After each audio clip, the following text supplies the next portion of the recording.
ಶ್ರೀ ಗುರುಭ್ಯೋ ನಮಃ. ಹರಿ ಓಂ. ಆಪಾದಮೌಲಿಪರ್ಯಂತಂ ಗುರುಣಾಮಾಕೃತಿಂ ಸ್ಮರೇತ್. ತೇನ ವಿಘ್ನಾಃ ಪ್ರಣಶ್ಯಂತಿ ಸಿದ್ಧ್ಯಂತಿ ಚ ಮನೋರಥಾಃ. ಶ್ರೀಮತೋ ರಾಘವೇಂದ್ರಸ್ಯ ನಮಾಮಿ ಪದಪಂಕಜೇ. ಕಾಮಿತಾಶೇಷಕಲ್ಯಾಣಕಲನಾಕಲ್ಪಪಾದಪೋ ಜಲಜ್ಯೇಷ್ಠನಿಭಾಕಾರಂ ಜಗದೀಶಪದಾಶ್ರಯಂ ಜಗತೀತಲವಿಖ್ಯಾತಂ ಜಗನ್ನಾಥಗುರುನ್ ಭಜೆ. ಹರಿಕಥಾಮೃತಸಾರ ಗುರುಗಳ ಕರುಣದಿಂದಾಪನಿತು ಪೇಳುವೆ. ಪರಮ ಭಗವದ್ಭಕ್ತರು ಇದನ್ನು ಆದರದಿ ಕೇಳುವುದು. ಶ್ರೀರಮಣಿ ಕರಕಮಲ ಪೂಜಿತ ಚಾರು ಚರಣ ಸರೋಜ ಬ್ರಹ್ಮ ಸಮೀರವಾಣಿ ಫಣೀಂದ್ರವೀಂದ್ರ ಭವೇಂದ್ರ ಮುಖವಿನುತ ನೀರಜ ಭವಾಂಡೋದಯ ಸ್ಥಿತಿ ಕಾರಣನೆ ಕೈವಲ್ಯದಾಯಕ ನಾರಸಿಂಹನ ನಮಿಪೆ ಕರುಣಿಪುದೆ ಮಗೆ ಮಂಗಳವಾ. ವಿಶ್ವಕ್ಸೇನ, ಕುಬೇರ, ಗಣಪತಿ ಈ ಮೊದಲಾದವರ ಕಕ್ಷೆ 18ನೇ ಕಕ್ಷೆ ಬಹಳ ದೊಡ್ಡದು. ಹಾಗೆ 19ನೇ ಕಕ್ಷೆ, ಕೆಲವು ಕಕ್ಷೆಗಳಲ್ಲಿ ಬಹಳಷ್ಟು ಜನ ಬರ್ತಾರೆ. ಅದನ್ನು ತುಂಬ ವಿಸ್ತಾರವಾಗಿ ನಮಗೆ ಬೇಕು ಅಂದರೆ ಜಗನ್ನಾಥದಾಸರ ಬೃಹತ್ತಾರತಮ್ಯ ಪದ ಅಂತ ಒಂದು ಪದವನ್ನು ಮಾಡಿದ್ದಾರೆ ಜಗನ್ನಾಥದಾಸರು. ಅದರಲ್ಲಿ ಓದಬಹುದು. ಗರುಡ ಪುರಾಣದ ಬ್ರಹ್ಮಕಾಂಡದಲ್ಲೂ ಕೂಡ ವಿಸ್ತಾರವಾಗಿ ಯಾರ್ಯಾರು ಬರ್ತಾರೆ, ದೇವತೆಗಳು ಅವರೆಲ್ಲೆಲ್ಲಿ ಹುಟ್ಟಿದ್ದಾರೆ ಎಲ್ಲವನ್ನು ವಿಸ್ತಾರವಾಗಿ ಹೇಳಿದ್ದಾರೆ. ಎಲ್ಲದಕ್ಕೂ ರಾಮಾಯಣ ಮತ್ತು ಮಹಾಭಾರತದ ಹಿನ್ನೆಲೆ ನಮಗಿದ್ದರೆ ಇವರೆಲ್ಲ ತ್ರೇತಾಯುಗದಲ್ಲಿ ಮತ್ತು ದ್ವಾಪರ ಯುಗದಲ್ಲಿ ಅವತಾರಗಳನ್ನು ಮಾಡಿದ್ದಾರೆ. ಭಗವತ್ ಸೇವೆಯನ್ನು ಮಾಡಲಿಕ್ಕೆ ಭೂಮಿಯಲ್ಲಿ ಅವತಾರವನ್ನು ಮಾಡಿದ್ದಾರೆ ಎಂಬುದನ್ನು ನಾವು ತಿಳಿಯಬಹುದು. ಇದಾದ ಮೇಲೆ ಇವತ್ತು 28ನೇ ಪದ್ಯ ಬೃಹತ್ತಾರತಮ್ಯ ಸಂಧಿಯಲ್ಲಿ. ಅಲ್ಲಿ ದ್ವಾದಶಾದಿತ್ಯರು, ನಿನ್ನೆ ಏಕಾದಶ ರುದ್ರರು, ಅಷ್ಟವಸುಗಳ ಬಗ್ಗೆ ಅವರು ಯಾರ್ಯಾರು ಎಲ್ಲೆಲ್ಲ ಅವತಾರ ಮಾಡಿದ್ದಾರೆ ಎಂಬುದನ್ನೆಲ್ಲ ನಿರೂಪಣೆ ಮಾಡಿಕೊಟ್ಟಿದ್ದಾರೆ. ಇದಾದ ಮೇಲೆ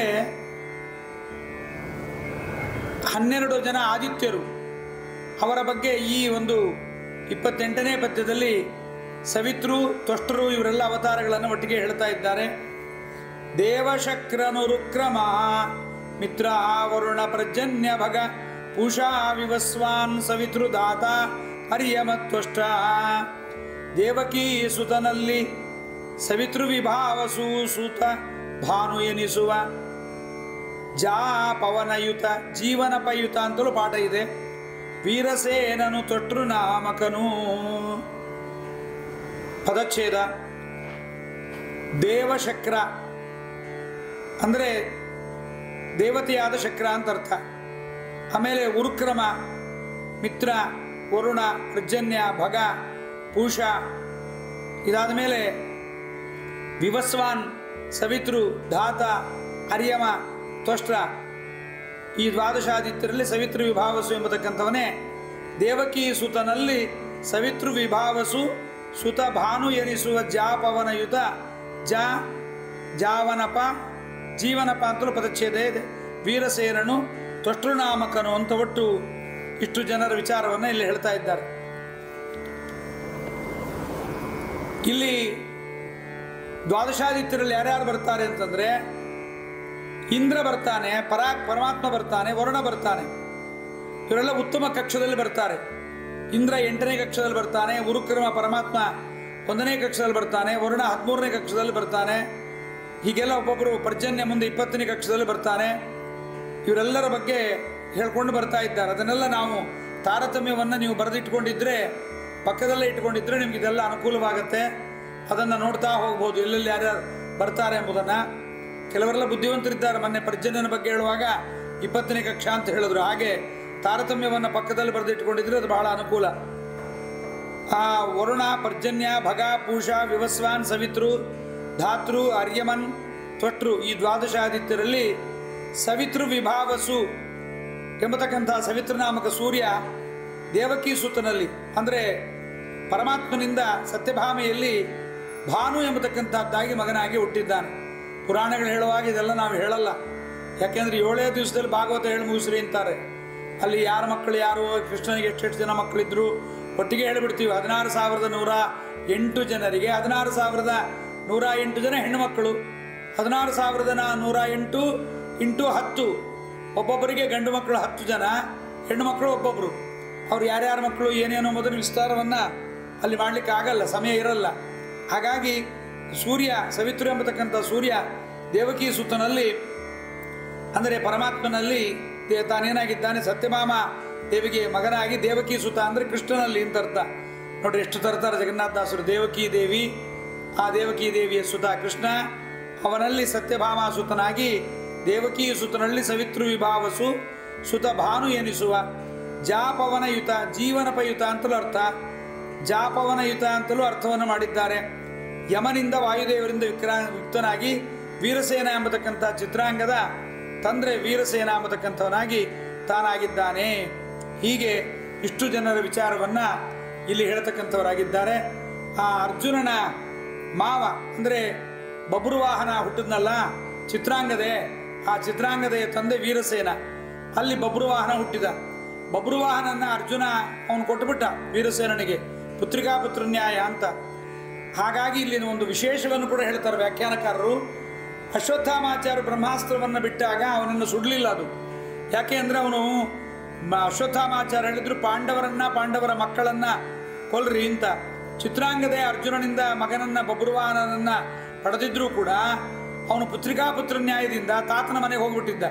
ಹಾಗಾಗಿ ಬಬ್ರುವಾಹನನನ್ನು ಅದು ಸುಡಲಿಲ್ಲ ಎಂಬತಕ್ಕಂತಹ ಇದನ್ನು ಹೇಳಿದ್ದಾರೆ. ಸ ವೀರಸೇನ ಸ್ಟೊಟ್ಟುರಂಶೋ ಯಮಸ್ಯಾಪ್ಯಾವೇಶಯುಗು ಅಂತ ನಿರೂಪಣೆಯನ್ನು ಮಾಡಿದ್ದಾರೆ ನಿರ್ಣಯದಲ್ಲಿ ಆಚಾರ್ಯರು.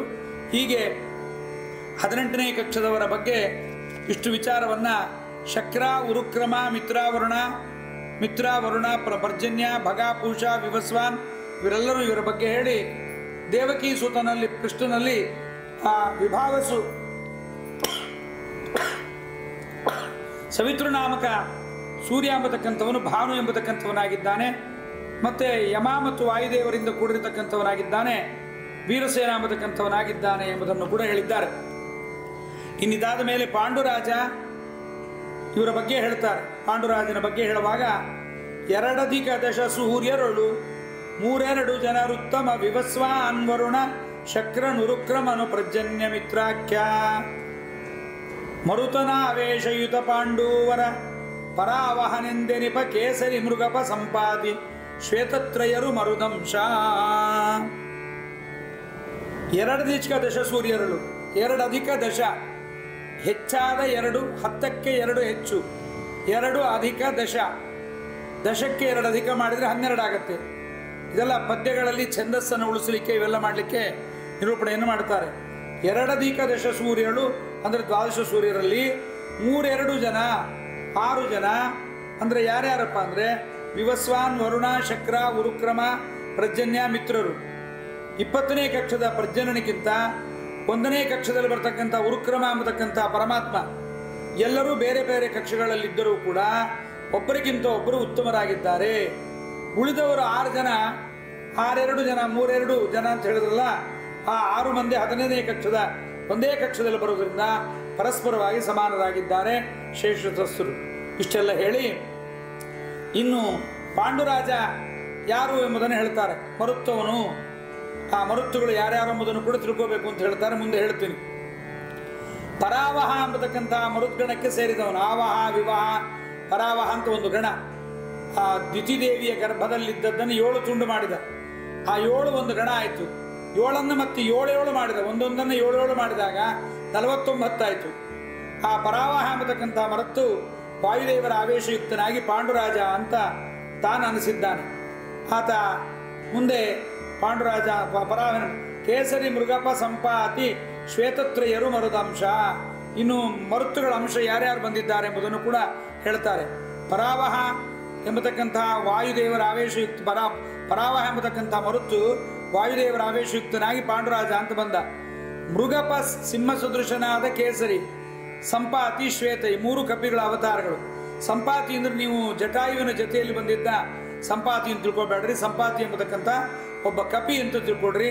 ಆ ಸಂಪಾತಿ ಬೇರೆ, ಈ ಸಂಪಾತಿ ಬೇರೆ. ಇಲ್ಲಿ ನಮ್ಮ ಪಾಂಡುರಾಜನ ವಿಚಾರವನ್ನು ಕೇಳಲಿಕ್ಕೆ ಬಂದರೆ ಇಲ್ಲಿ ಪಾಂಡುರಾಜನ ಬಗ್ಗೆ ಬಂದಿದೆ, ಸ್ವಲ್ಪ ಸ್ಮರಣೆ ಮಾಡಿಕೊಳ್ಳೋಣ. ಪಾಂಡುರಾಜ ಪರಾವಹ ನಾಮಕನಾದ ಮರುದ್ಗಣದ ದೇವತೆ. ಇಂದ್ರನಿಂದ ಗರ್ಭದಲ್ಲಿ ಕೊಳ್ಳಲ್ಪಟ್ಟಿದ್ದರೂ ಸೋಮಪಾನಾರ್ಹ ಅಂತ ಮಾಡಿ ಇಂದ್ರ ತನ್ನ ದೇವತಾಗಣದಲ್ಲಿ ಇವರನ್ನು ಸೇರಿಸಿಕೊಂಡಿರ್ತಾನೆ. ಈ ಪರಾವಹ ಎಂಬತಕ್ಕಂಥವನಿಗೂ ಇಂದ್ರನಿಗೂ ಬಹಳ ಸ್ನೇಹ. ಬರ್ತಾ ಇರ್ತಾನೆ, ಇಂದ್ರನ ಮನೆಗೆ ಆಗಾಗ ಬರ್ತಿರ್ತಾನೆ. ಬಂದವನು ಬೇಗ ಮನೆಯಿಂದ ಹೋಗಲ್ಲ, ಬೇಗ ಮನೆಯಿಂದ ಹೋಗದೆ ಮನೆಯೊಳಗಡೆ ಕೂತ್ಕೊಂಡ್ಬಿಡ್ತಾನೆ. ಕೆಲವರೆಲ್ಲ ಹಾಗೆ ಮನೆಗೆ ಬಂದರೆ ಮನೆ ನಮ್ದೇನು ಕೆಲಸ ಇರುತ್ತೋ ನಮ್ಮ ಪ್ರೈವೇಸಿಗೆ ಬಿಡಲ್ಲ. ಇಂದ್ರ ಶಚಿದೇವಿಯ ಜೊತೆಗೆ ಮಲಗಲಿಕ್ಕೆ ಹೋಗಬೇಕಾಗಿರುತ್ತೆ, ತೊಂದರೆ ಕೊಡ್ತಾನೆ. ತೊಂದರೆ ಕೊಟ್ಟಾಗ ಒಮ್ಮೆ ಶಾಪ ಕೊಡ್ತಾನೆ, ನೀನು ಮನುಷ್ಯರಲ್ಲಿ ಹುಟ್ಟು ಅಂತ ಶಾಪವನ್ನು ಕೊಡ್ತಾನೆ. ಒಮ್ಮೆ ಶಾಪ ಕೊಟ್ಟಿದ್ದರೂ ಕೂಡ ಅವನು ಅಷ್ಟಕ್ಕೆ ಅವನು ತನ್ನನ್ನು ತಾನು ತಿದ್ದುಕೊಳ್ಳಲ್ಲ. ಯಾರು? ಪರಾವಹ ನಾಮಕನಾಗಿರ್ತಕ್ಕಂಥ ಮರುತ್ತು. ಇನ್ನೊಮ್ಮೆ ಹೀಗೆ ತೊಂದರೆ ಕೊಟ್ಟಾಗ, ನೀನು ಭೂಮಿಯಲ್ಲಿ ಹುಟ್ಟಿದಾಗ ನಿನಗೆ ನಿನ್ನ ಹೆಂಡತಿಯ ಸಹವಾಸ ಸುಖ ಸಿಗೋದು ಬೇಡ ಅಂತ ಶಾಪವನ್ನು ಕೊಡ್ತಾನೆ. ಸಾಮಾನ್ಯವಾಗಿ ನಮಗೆಲ್ಲ ಕೇಳಬರುವುದು ಕಿಂದಮ ಋಷಿಗಳ ಶಾಪ. ಕಿಂದಮ ಋಷಿಗಳು ಜಿಂಕೆಯಾಗಿ, ಅವರ ಹೆಂಡತಿಯು ಜಿಂಕೆಯಾಗಿ, ಇವರಿಬ್ಬರೂ ಕೂಡ ವಿಹಾರ ಮಾಡ್ತಾ ಆನಂದ ಪಡ್ತಾ ಇರುವಾಗ ಈತ ಬಾಣವನ್ನು ಬಿಟ್ಟ. ಆ ಕಿಂದಮ ಋಷಿಗಳು ಬಾಣ ಬಿದ್ದದ್ರಿಂದ ಮೃತರಾಗುವಾಗ ಶಾಪವನ್ನು ಕೊಟ್ಟು, ನೀನು ಕೂಡ ನಿನ್ನ ಪತ್ನಿಯ ಸಹವಾಸವನ್ನು ಮಾಡುವಾಗ ನಿನಗೆ ಮರಣ ಬರಲಿ ಅಂತ ಶಾಪವನ್ನು ಕೊಟ್ಟದ್ದನ್ನು ನಾವು ಕೇಳ್ತೀವಿ. ಎಲ್ಲ ಸಂಸಾರದಲ್ಲಿ ಕೆಲವರಿಗೆಲ್ಲ ವಿಚಿತ್ರವಾದ ಶಾಪ. ದಶರಥ ಮಹಾರಾಜನಿಗೆ ಮಗನಿಂದ ಮರಣ ಬರಲಿ, ನನ್ನ ಮಗನನ್ನು ನೀ ಕೊಂದಿದ್ದರಿಂದ ನಿನ್ನ ಮಗನಿಂದ ನೀ ಸಾಯಿ ಅಂಥೇಳಿ ಒಬ್ಬ ವೇಶ್ಯ ಋಷಿಕುಮಾರನ ಶಾಪದಿಂದ ಅವನಿಗೆ ಶಾಪಗಳು ಬರುತ್ತವೆಲ್ಲ ಕೇಳ್ತಾ ಇದ್ದೀವಿ. ಹೀಗೆ ಪರಾವಹ ನಾಮಕನಾದ ಮರುದ್ಗಣದ ದೇವತೆ ಪಾಂಡುರಾಜ ಭೂಮಿಯಲ್ಲಿ ಹುಟ್ಟಲಿಕ್ಕೆ ಇದು ಕಾರಣ. ಇಂದ್ರನ ಶಾಪ, ಕಿಂದಮ ಋಷಿಗಳ ಶಾಪ ಕಡಿಮೆ. ಯಾಕೆಂದರೆ ಮರುದ್ಗಣದ ದೇವತೆ 18ನೇ ಕಕ್ಷದಲ್ಲಿ ಬರ್ತಕ್ಕಂಥ ಪಾಂಡುರಾಜನ ಯೋಗ್ಯತೆಗೆ ಕಿಂದಮ ಋಷಿಗಳು ಕೊಟ್ಟ ಶಾಪ, ಋಷಿಗಳೆಲ್ಲ ಕೆಳಗೆ ಬರ್ತಾರೆ ತಾರತಮ್ಯದಲ್ಲಿ. ಕೆಳಗೆ ಬಂದಿರತಕ್ಕಂಥ ಅವರ ಶಾಪ ಏನು ಇವನು ಅಬ್ಸರ್ವ್ ಮಾಡಬೇಕು ಅಂತಿಲ್ಲ, ಆದರೂ ಅದನ್ನು ತಗೊಂಡ. ಆದರೆ ಒಂದು ವಿಶೇಷವಾದ ವಿಚಾರವನ್ನು ಮಹಾಭಾರತ ತಾತ್ಪರ್ಯ ನಿರ್ಣಯದಲ್ಲಿ ಆಚಾರ್ಯರು ನಮಗೆ ಕೊಡ್ತಕ್ಕಂಥವರಾಗಿದ್ದಾರೆ. ಇನ್ನಾದ ಮೇಲೆ ಮರುತ್ತರ ಅವತಾರಗಳನ್ನು ಹೇಳ್ತಾರೆ. ಇವರೆಲ್ಲ ದಾಸಪ್ರಾಣರು ಅಂತ ಇವರಿಗೆಲ್ಲ ಹೆಸರು. ಪ್ರತಿಭವಾತನು ಚೇಕಿತಾನ ವಿಪ್ರಥುವೆನಿಸುವನು ಸೌಮ್ಯ ಮಾರುತ ವಿತತ ಸರ್ವೋತ್ತುಂಗ ಗಜನಾಮಕರು ಪ್ರಾಣಾಂಶ ದ್ವಿತೀಯ ಅಪಾನ ಗವಾಕ್ಷ ಗವಯನು ತೃತೀಯ ವ್ಯಾನ ಉದಾನ ವೃಷಪರ್ವ ಅತುಲ ಶರ್ವತ್ರಾತ ಗಂಧ ಸುಮಾದನ ಸಮಾನ. ಇಲ್ಲಿ ಪ್ರತಿಭಾ ಎಂಬತಕ್ಕಂಥ ವಾತ, ಪ್ರತಿಭಾವಾತನು. ಪ್ರತಿಭಾವಾತ ಅಂದ್ರೆ ಮರುತ್ತು ಅಂತ ಹಂಗೆ ಪದಚ್ಛೇದ ಮಾಡ್ಕೋಬೇಕು. ಪ್ರತಿಭಾವಾತ ಅಂತ ಮಾಡಬಾರ್ದು. ಪ್ರತಿಭಾವಾತನು ಚೇಕಿತಾನ ವಿಪ್ರಥುವೆನಿಸುವನು ಸೌಮ್ಯ ಮಾರುತ ವಿತತ ಸರ್ವೋತ್ತುಂಗ ಗಜನಾಮಕರು ಪ್ರಾಣಾಂಶ ದ್ವಿತೀಯ ಅಪಾನ. ದ್ವಿತೀಯ ಪಾನ ಅಂದ್ರೆ ದ್ವಿತೀಯ ಅಪಾನ. ಅವನು ಗವಾಕ್ಷ ಗವಯನು ತೃತೀಯ ವ್ಯಾನ, ಪ್ರಾಣ ಅಪಾನ ವ್ಯಾನ ಉದಾನ. ಉದಾನ ವೃಷಪರ್ವ ಅತುಲ ಶರ್ವತ್ರಾತ ಗಂಧ ಸುಮಾದನ ಸಮಾನ ಅಂತ ಪ್ರಾಣ ಅಪಾನ ವ್ಯಾನ ಉದಾನ ಸಮಾನ ಪಂಚದಾಸ ಪ್ರಾಣರ ಬಗ್ಗೆ ಹೇಳ್ತಾ ಇದ್ದಾರೆ. ಪ್ರತಿಭಾ ಎಂಬತಕ್ಕಂಥ ಮರುತನು ಚೇಕಿತಾನ ಎಂಬತಕ್ಕಂಥ ಚೇಕಿತಾನಶ್ಚ ಕಾಶಿರಾಜ ಅಂತೆಲ್ಲ ನೀವು ಭಗವದ್ಗೀತೆ ಓದುವಾಗ ಬರುತ್ತೆ. ಚೇಕಿತಾನ ಯಾದವನಾಗಿ ಹುಟ್ಟಿದ್ದಾನೆ. ಸೌಮ್ಯ ನಾಮಕನಾಗಿರ್ತಕ್ಕಂಥ ಮರುತ್ತು ವಿಪ್ರಥು ಅಂತ ಯಾದವನಾಗಿದ್ದಾನೆ. ಅರ್ಜುನ ಇವಳನ್ನು ಸುಭದ್ರೆಯನ್ನು ತಗೊಂಡು ಹೋಗುವಾಗ ಕೃಷ್ಣ ಬಿಟ್ಟು ಹೋಗಿದ್ದ ಅವನನ್ನು. ಸುಮ್ಮನೆ ಅವನ ಜೊತೆ ಯುದ್ಧ ಮಾಡ್ದಂಗೆ ಮಾಡ್ತಾನೆ. ಇವನು ವಿಪ್ರಥುವಿನ ಕಥೆ ಕೇಳ್ತೀವಿ. ಮತ್ತು ಸರ್ವೋತ್ತುಂಗ ಗಜ ಇಬ್ಬರು ಕೂಡ ಅಹಂ ಪ್ರಾಣನ ಅಂಶಗಳಾಗಿದ್ದಾರೆ. ಎರಡನೇ ಅವನು ಪ್ರಾಣ ಆಯಿತು. ಇನ್ನು ಅಪಾನ ಗವಾಕ್ಷ ಎಂಬತಕ್ಕಂಥ ಒಬ್ಬ ಕವಿ. ಮೂರನೆಯ ವ್ಯಾನ ಗವಯ ಎಂಬತಕ್ಕಂಥವನು. ಆಚಾರ್ಯ ನಮಗೆ ಯಾಕೆ ಇವೆಲ್ಲ ಇಷ್ಟೊಂದು ವಿಸ್ತಾರವಾಗಿ ನಮ್ಗೆ ಯಾಕೆ ಬೇಕು? ಹರಿಸರ್ವೋತ್ತಮ, ವಾಯುಜೀವೋತ್ತಮ, ಪಂಚಭೇದ, ತಾರತಮ್ಯ ಇವೆಲ್ಲ ತಿಳ್ಕೊಂಡ್ಬಿಡ್ತೀವಿ ಸಾಕು ಅಂತ ಅನೇಕರು ನೀವು ಅನ್ಬೋದು. ಇದನ್ನೆಲ್ಲ ತಿಳ್ಕೊಳ್ಳೇಬೇಕು. ಇದೆಲ್ಲವನ್ನ ತಿಳ್ಕೊಂಡರೆ ಮೋಕ್ಷ. ಉಪಾಸನೆ ಮಾಡುವುದು ಬೇರೆ, ತಿಳ್ಕೊಳ್ಳೋದು ಬೇರೆ. ಶಾಸ್ತ್ರೀಯ ವಿಚಾರಗಳೆಲ್ಲವನ್ನೂ ತಿಳ್ಕೊಂಡಿರಬೇಕು.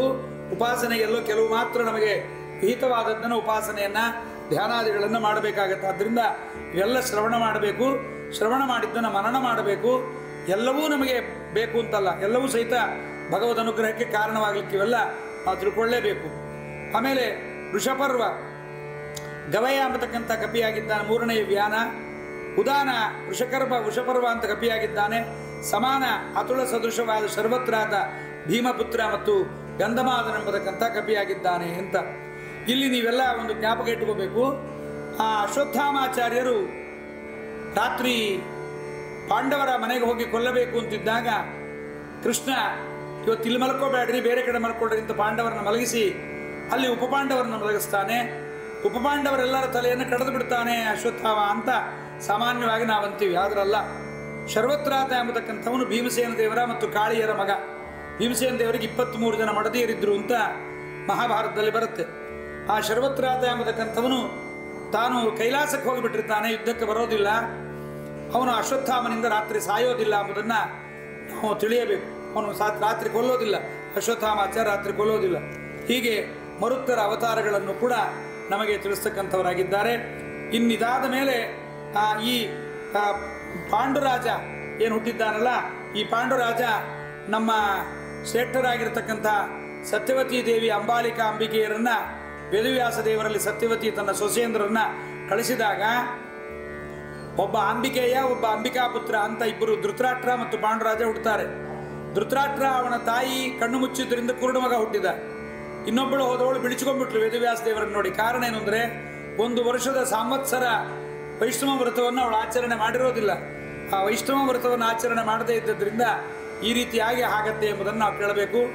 ಆದರೂ ಆ ದಾಸಿಗೆ ಮಾತ್ರ ಒಳ್ಳೆ ಮಕ್ಕಳಾಗುತ್ತಾಳೆ, ಶ್ರದ್ಧಾಭಕ್ತಿ ಅವಳಿಗೆ ವೇದವ್ಯಾಸ ದೇವರ ಬಗ್ಗೆ ಇರುತ್ತೆ, ಇವರಿಗಿರೋದಿಲ್ಲ ಎಂಬುದನ್ನು ನಾವು ತಿಳಿಯಬೇಕು.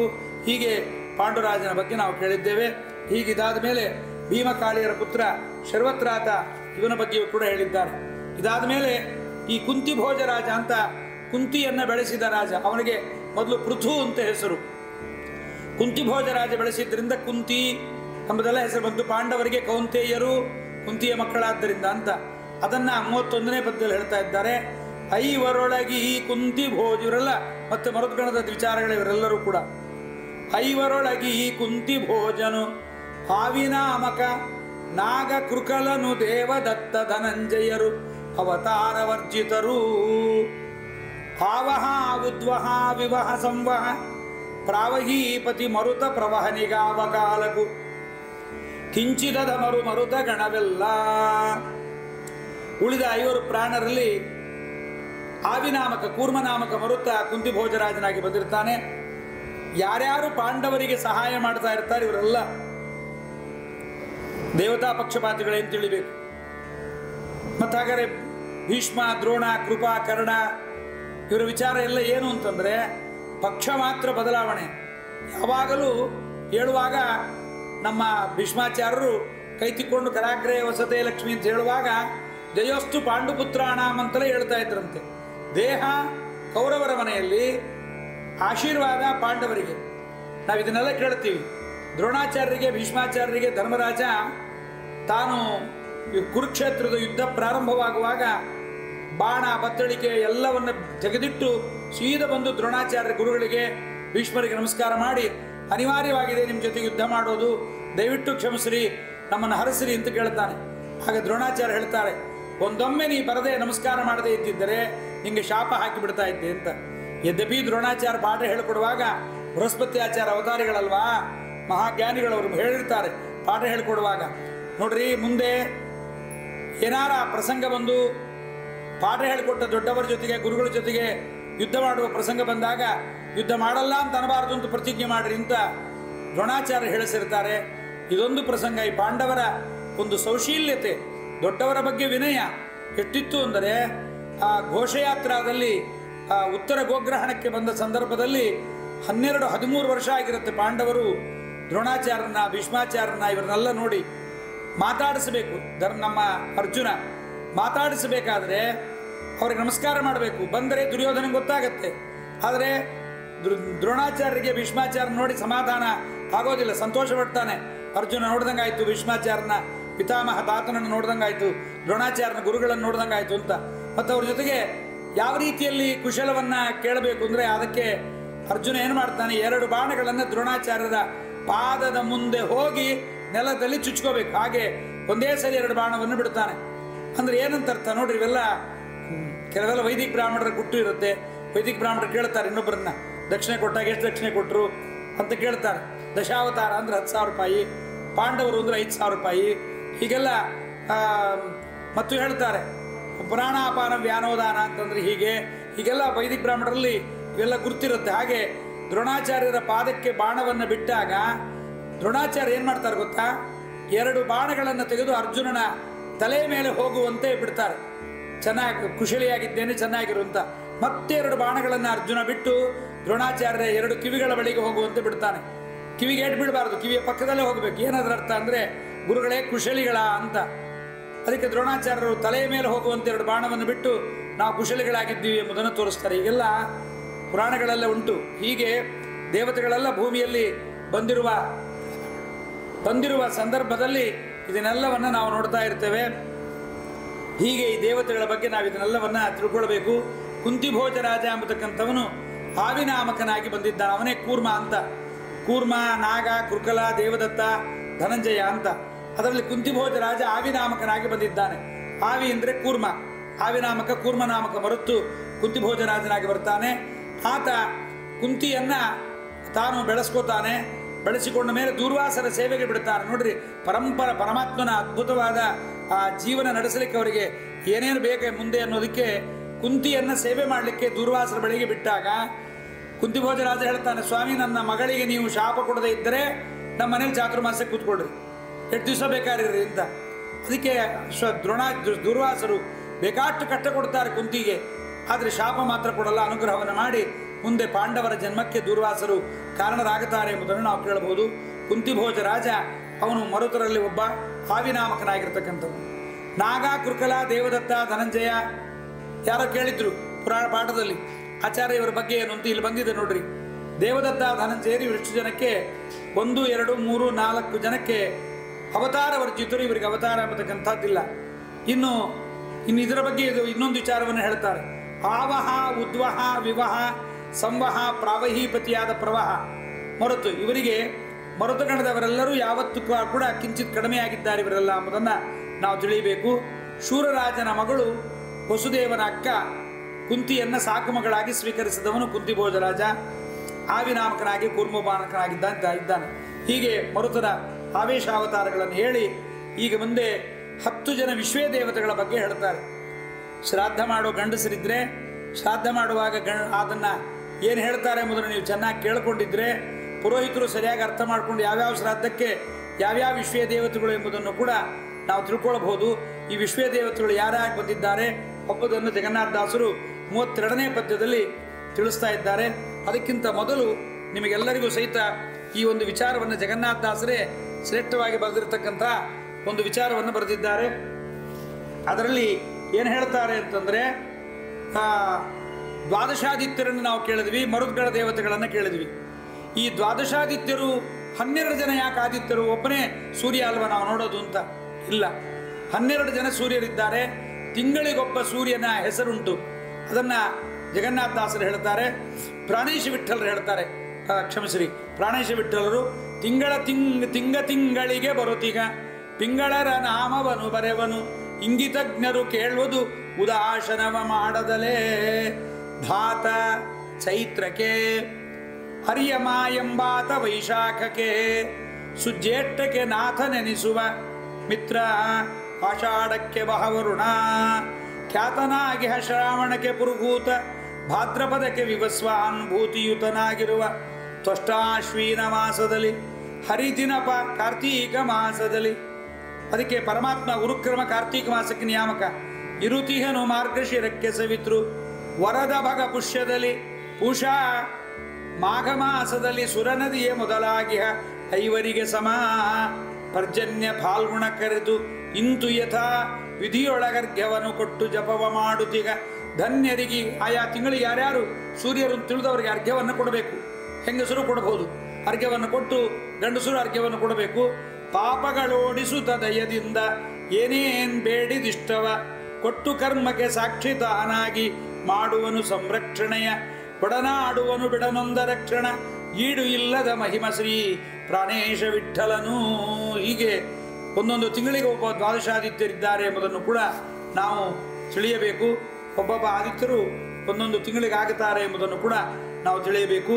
ಇದಾದ ಮೇಲೆ ವಿಜಯದಾಸರು, ನೀವೆಲ್ಲ ಕೇಳಿದ್ದೀರಿ ಮರುದ್ಗಣಗಳು ಯಾರು ಅಂತ. ಈ ಮರುದ್ಗಣಗಳು ಯಾರಪ್ಪ ಅಂತಂದರೆ, ಕಶ್ಯಪರ ಮಡದಿ ದಿತಿದೇವಿ ಇಂದ್ರನನ್ನು ಕೊಲ್ಲುವಂತಹ ಮಗನಾಗಬೇಕು ಅಂತ ಪ್ರಯತ್ನ ಪಟ್ಟಾಗ ಅವಳಿಗೆ ಒಂದು ವ್ರತವನ್ನು ಹೇಳಿ ಆ ವ್ರತವನ್ನು ಮಾಡಲಿಕ್ಕೆ ಹೇಳಿದಾಗ ಆ ವ್ರತದಲ್ಲಿ ಏನೂ ವ್ಯತ್ಯಾಸ ಆಗಬಾರದು, ಆದರೆ ಮಕ್ಕಳು ಸತ್ತೋಗಿ ಬಿಡ್ತಾರೆ ಆಗೋದಿಲ್ಲ ಅಂತ ಹೇಳ್ತಾರೆ. ಆಗ ಆಕೆ ದ್ವಿತೀಯ ವ್ರತವನ್ನು ಮಾಡ್ತಾಳೆ. ಇಂದ್ರ ಸೇವೆ ಮಾಡಲಿಕ್ಕೆ ಬಂದಿರ್ತಾನೆ. ಒಂದು ದಿವಸ ನೋಡ್ರಿ, ಬ್ರಾಹ್ಮಣರ ಮನೆಯ ಹೆಂಡತಿ ಊಟ ಮಾಡಿ ಕೈ ತೊಳೆಯೋದಿಲ್ಲ, ಕಾಲು ತೊಳೆಯೋದಿಲ್ಲ, ಮಲಗಿ ಬಿಡ್ತಾಳೆ. ಅದನ್ನು ನೋಡಿ ಇಂದ್ರ ಒಳಗೆ ಪ್ರವೇಶ ಮಾಡಿ ಆ ಮರುತ್ಗಣಗಳನ್ನು ಕೊಂದು ಬಿಡ್ತಾನೆ. ಒಂದು ಪಿಂಡವನ್ನು 7 ಪಿಂಡವನ್ನಾಗಿ ಮಾಡ್ತಾನೆ. ಅವು ಅಳ್ತಾವೆ. ಅತ್ತಾಗ ಇಂದ್ರ ಅಂತಾನೆ, ಮಾರುದಹ ಮಾರುದಹ, ಅಳಬೇಡ್ರಿ ಅಳಬೇಡ್ರಿ ಅಂತಾನೆ ಇಂದ್ರ. ಆದ್ರೆ ಅವು ಅಳ್ತಾನೆ ಇರ್ತಾವೆ. ಆ ಅಳುವ ಮಕ್ಕಳನ್ನು ಸಮಾಧಾನ ಮಾಡ್ತಾ ಮರುತಃ ಮಾರುದಹ ಮಾರುದಹ ಅಂತದ್ರಿಂದ ಮರುತ್ತುಗಳಾದರು ಅಂತ ಹೇಳೋದುಂಟು.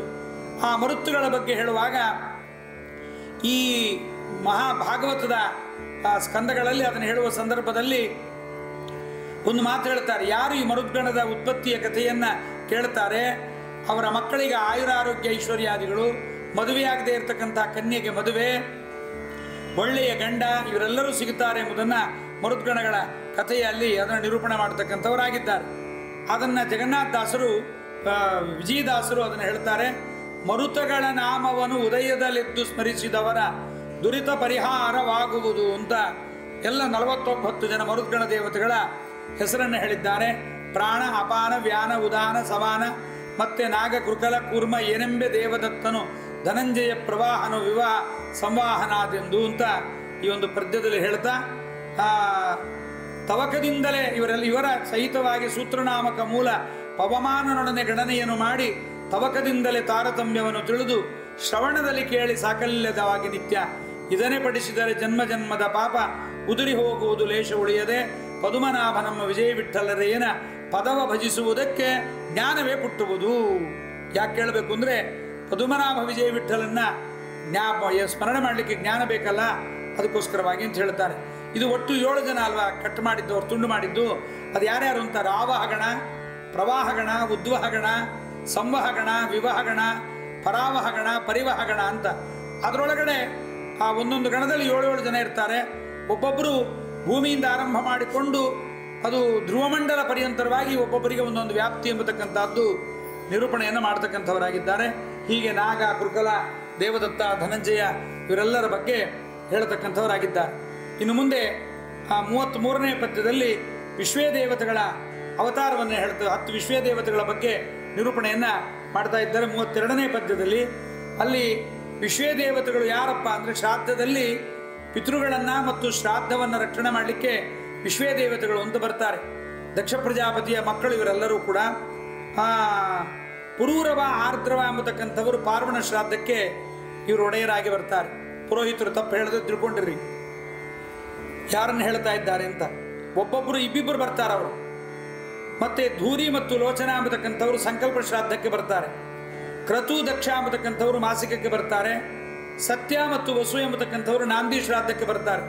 ಅನೇಕರಿಗೆ ಗೊತ್ತಿಲ್ಲ, ಮದುವೆಯಲ್ಲೂ ಮದುವೆ ಮಾಡುವುದು ಕೂಡ ಪಿತೃದೇವತೆಗಳ ಸಂತೋಷಕ್ಕೋಸ್ಕರವಾಗಿ ಅಂತ.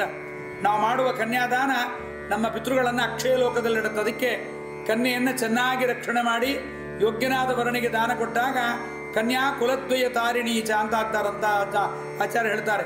ಒಬ್ಬ ಕನ್ಯೆ ತಾಯಿಯ ಮನೆಗೂ ಮತ್ತು ತಂದೆಯ ಮನೆಗೂ ಎರಡಕ್ಕೂ ಸಹಿತ ತಾನು ಉದ್ಧಾರವನ್ನು ಮಾಡ್ತಕ್ಕಂಥವಳಾಗುತ್ತಾಳೆ.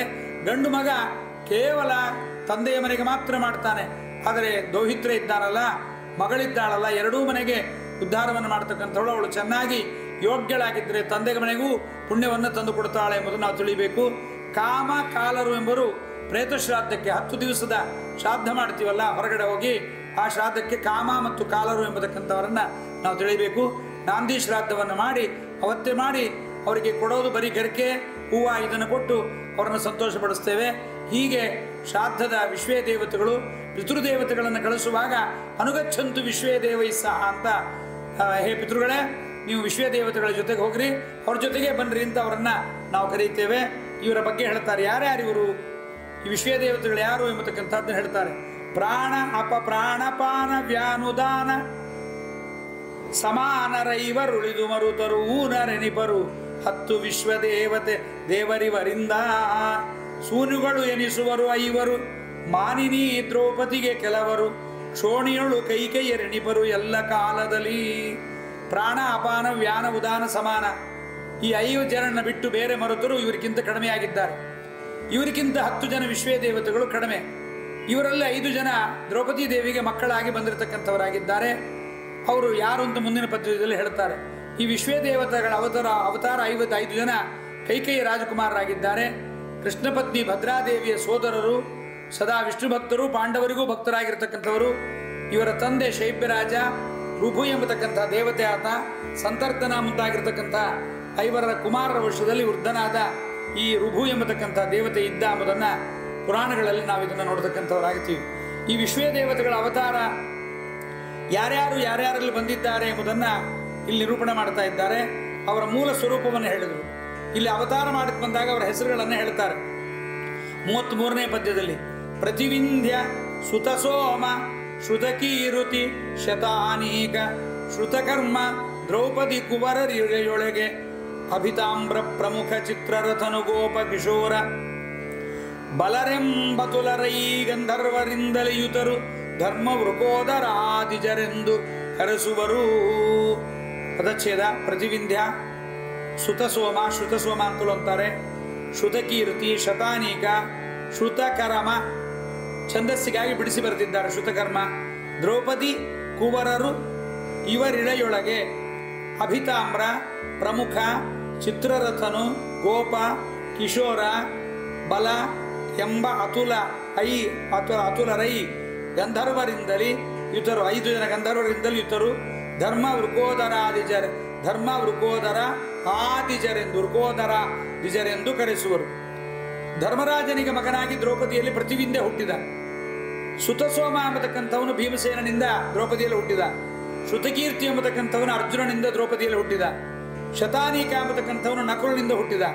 ಶ್ರುತಕರ್ಮ ಎಂಬತಕ್ಕಂಥವರು ಸಹದೇವನ ಮಗನಾಗಿದ್ದಾರೆ. 5 ದ್ರೌಪದಿಯ ಕುಮಾರರು. ಇವರೊಳಗೆ ಅಭಿತಾಮ್ರ, ಚಿತ್ರರಥ, ಗೋಪ, ಕಿಶೋರ, ಬಲ, ಆ ಬಲದಿಂದ ಅನುಪಮರಾಗಿರ್ತಕ್ಕಂಥ ಗಂಧರ್ವರಿಂದ ಇವರೆಲ್ಲರೂ ಯುಕ್ತರಾಗಿದ್ದಾರೆ. ಇವರೆಲ್ಲರೂ ಕೂಡ ಧರ್ಮರಾಜಾದಿಗಳಿಂದ ಹುಟ್ಟಿದವರು ಎಂಬತಕ್ಕಂಥದ್ದನ್ನು ನಾವು ಇಷ್ಟು ಜನರ ವಿಚಾರವನ್ನು ಇಲ್ಲಿ ಕೇಳ್ತಾ ಇದ್ದೇವೆ. ಇದಾದ ಮೇಲೆ ನಕುಲ ಸಹದೇವರು, ಅಶ್ವಿನಿ ದೇವತೆಗಳು, ಇವರ ಬಗ್ಗೆ ಎಲ್ಲವರನ್ನು ಕೇಳಿ 18ನೇ ಕಕ್ಷವನ್ನು ಇವತ್ತು ಮುಗಿಸೋಣ. ಬಹಳ ವಿಸ್ತಾರವಾಗಿ ಬಂದಿದೆ. ಅಶ್ವಿನಿ ದೇವತೆಗಳ ಅವತಾರ, ವಿಶ್ವಕ್ಸೇನ ಗಣಪತಿಯ ಬಗ್ಗೆ ಹೇಳಿದ್ದಾರೆ, ಗಣಪತಿ ಕುಬೇರಾದಿಗಳ ಬಗ್ಗೆಯೂ ಹೇಳಿದ್ದಾರೆ. ಇಲ್ಲಿ ಅಶ್ವಿನಿ ದೇವತೆಗಳ ಬಗ್ಗೆ ಅವತಾರವನ್ನು ಹೇಳ್ತಾ ಇದ್ದಾರೆ. ಇವರೆಲ್ಲ ಏನು ಮಾಡ್ತಾರೆ ನಮಗೆ? ಈ ದೇವತೆಗಳೆಲ್ಲ ಅಶ್ವಿನಿ ದೇವತೆಗಳು ಇವರನ್ನ ಅಂದರೆ ಜಗನ್ನಾಥದಾಸರಂತಾರೆ, ಲವಣಾದಿ ಷಡ್ರಸಗಳೊಳಗಿದ್ದು ಜೀವರಿಗೆ ವಿವಿಧ ಭೋಗಗಳಿದ್ದು ಸಂತೈಪರೆಂದು. ಈ ಊಟ ಮಾಡತಕ್ಕಂತಹ ಷಡ್ರಸಗಳೊಳಗೆ ಇವರೆಲ್ಲರೂ ಇದ್ದು ನಮಗೆ ವಿವಿಧವಾದ ಭೋಗಗಳನ್ನು ಕೊಟ್ಟು ಸಂತೋಷಪಡಿಸ್ತಾರೆ. ಅವ್ರು ಯಾರ್ಯಾರು ಅವತಾರ ಮಾಡಿದ್ದಾರೆ ಅಶ್ವಿನಿ ದೇವತೆಗಳು ಎಂಬುದನ್ನು ತಿಳಿಸ್ತಾರೆ. 6 ಅಶ್ವಿನಿ ದೇವತೆಗಳ ಅವತಾರ. ವಿವಿಧ ಮೈಂದ, ನಕುಲ ಸಹದೇವ, ವಿಭೂ ತ್ರಿಶಿಖ, ಇವರು 6 ಜನ ಅಶ್ವಿನಿಗಳು. ಇವರಳು ದಿವಪನಾವೇಶ ವಿಹದೆಂದಿಗೂ. ದಿವಪ ಅಂದರೆ ದಿವಿ ಅಂದರೆ ಇಂದ್ರನ ಆವೇಶ ಇವರಲ್ಲಿ ಯಾವತ್ತೂ ಇರತಕ್ಕಂಥದ್ದಾಗಿದೆ.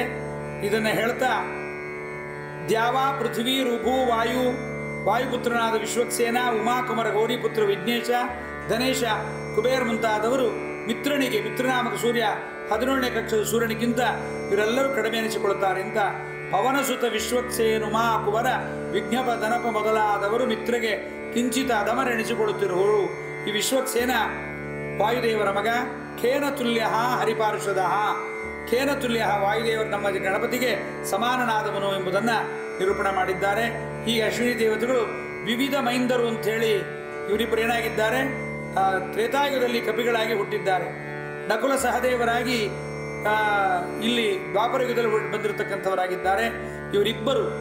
ಇವರಿಬ್ಬರು ಹುಟ್ಟಬೇಕು ಅಂತ ನಮ್ಮ ಪಾಂಡುರಾಜನ ಮಡದಿ ತಾನೇನು ಮಾಡ್ತಾಳೆ, ಆಕೆ ಮಾದ್ರಿ ಒಂದೇ ಮಂತ್ರದಿಂದ ಇಬ್ಬರು ಹುಟ್ಟಬೇಕು ಅಂತ ಬಹಳ ಬೆರಕಿತನವನ್ನು ಮಾಡಿ ಮಂತ್ರ ಒಂದು ಹೇಳ್ತಾಳೆ, ಕರೆದ್ರೆ ಇಬ್ಬರು ಬರಬೇಕು ಒಂದೇ ಮಂತ್ರದಿಂದ ಅಂತ ಅಶ್ವಿನಿ ದೇವತೆಗಳನ್ನು ಕರೀತಾಳೆ. ಈ ಅಶ್ವಿನಿ ದೇವತೆಗಳು ಸೂರ್ಯ ಮತ್ತು ಸಂಜ್ಞಾ ದೇವಿಯ ಮಕ್ಕಳು. ಸೂರ್ಯನ ತಾಪವನ್ನು ತಾಳಲಾರದೆ ಸಂಜ್ಞಾದೇವಿ ತಾನು ತಪಸ್ಸನ್ನು ಮಾಡಲಿಕ್ಕೆ ಹೋದಾಗ ಸೂರ್ಯನು ಕುದುರೆ ರೂಪವನ್ನು ಧಾರಣ ಮಾಡಿ ಸಂಜ್ಞಾದೇವಿ ಕುದುರೆ ರೂಪದಲ್ಲಿ ಇರ್ತಾಳಾದ್ರಿಂದ ಅವಳನ್ನು ಸ್ವೀಕಾರ ಮಾಡಿದಾಗ ಅಲ್ಲಿ ಆ ಅಶ್ವಿನಿ ದೇವತೆಗಳು ಎಂಬತಕ್ಕಂಥವರು ನಾಸತ್ಯ ಮತ್ತು ದಸರಾ ಅಂತವರಿಗೆ ಹೆಸರು. ಮೂಲ ರೂಪದಲ್ಲಿ ನಾಸತ್ಯ ದಸರರು ಅಂತ ಅವರಿಗೆ ಹೆಸರು. ಅವರಿಬ್ಬರನ್ನು ಸಹಿತ ನಾವು ಸ್ಮರಣೆ ಮಾಡಬೇಕು. ಯಾಕೆಂದರೆ ಅಶ್ವಿನಿ ದೇವತೆಗಳ ಸ್ಮರಣೆ ಮಾಡಿದರೆ ನಮಗೆ ರೋಗಗಳ ಪರಿಹಾರವನ್ನು ಮಾಡ್ತಾರೆ. ಯಾಕೆಂದರೆ ಧರ್ಮೋ ವಿವರ್ಧತಿ ಯುಧಿಷ್ಠಿರ ಕೀರ್ತನೇನ ಪಾಪಂ ಪ್ರಣಶ್ಯತಿ ವೃಕೋದರ ಕೀರ್ತನೇನ ಶತ್ರುರ್ವಿನಶ್ಯತಿ ಧನಂಜಯ ಕೀರ್ತನೇನ ಮಾದ್ರಿ ಸುತೌ ಕಥಯತಾಂ ನ ಭವಂತಿ ರೋಗ.